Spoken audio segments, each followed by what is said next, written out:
If you're not prepared to spend time with your wife, if you're too embarrassed to take her somewhere and to spend time with her, quality time, why did you get married? Why did you waste somebody's life? If you don't want to talk to her correctly, why did you marry? Why did you take someone else's daughter? Subhanallah, this is someone's child. The same applies to the females. If you really did not want to speak properly to your husband, why did you marry? You should have been honest. You should have been upright. You should have said so from the beginning, that look, I'm marrying you, but to be honest with you, I will just look at you without talking. May Allah help us, really.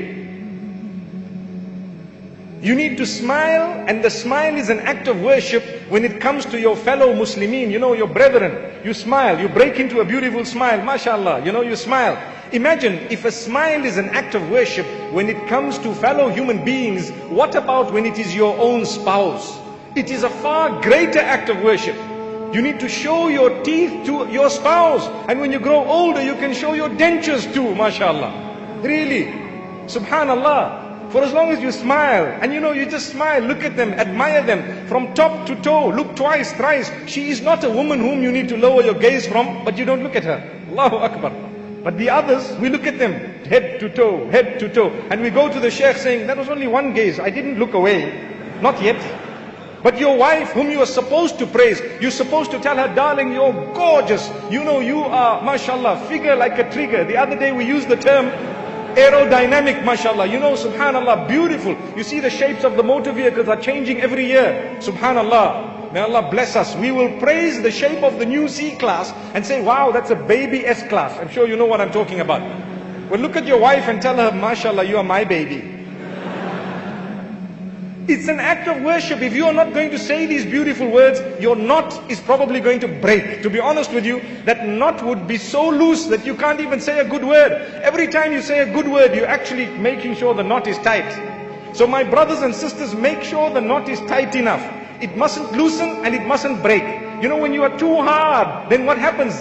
The lace, if it is a lace, it would break. And if you are not bothered at all, then the knot is so loose that it would actually come apart.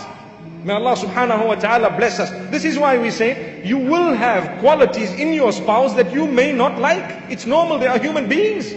Human beings, work on them. Do not just want out in 2 days, 5 days, 1 month. You might have a small irritation. A person sometimes may not know how to handle a woman, and a woman may not know how to handle a man. The nature is a little bit different, we know that. So sometimes a woman prefers to remain silent for a while, and you can't just get excited and agitated and irritated and you better talk to me, and you lift her up. What are you doing? You're tightening that knot so much it's about to break, and it will break. By the time you put her down, there's no knot left. Really, tie the knot correctly for the sake of Allah. She is someone's daughter. Would you like someone to do that to your daughter, your mother, your sister? The answer is no. So watch out. Treat her correctly. She has a nature. If you don't know how to handle a woman, go for classes prior to marriage. We encourage the ulama here to have marriage classes, really. Coaching. What should I do? Subhanallah. May Allah subhanahu wa ta'ala grant us ease and goodness. Because how to treat the opposite sex and to know their temperament, to know what they may or may not, what you will find in the opposite sex, important. Very, very important. Some of us, we know nothing. The last thing, subhanallah, you get married and you think, I'm the boss. That's it. Boss? Boss is a perfume for all I care. May Allah subhanahu wa ta'ala bless us. If you are boss, you will be sprayed, and you will be sprayed all over the show, my brother. May Allah subhanahu wa ta'ala help us. Remember this. This is Allah. This is a gift of Allah upon you. You need to treat a person like a gift. Like I said, be patient. Work on them. تبقى سميات نبراس لطف تنير سويداء دنيا العهن وتبقى لجدب الخريف ربيعا بهي الخصال بهيض الثمن فهذه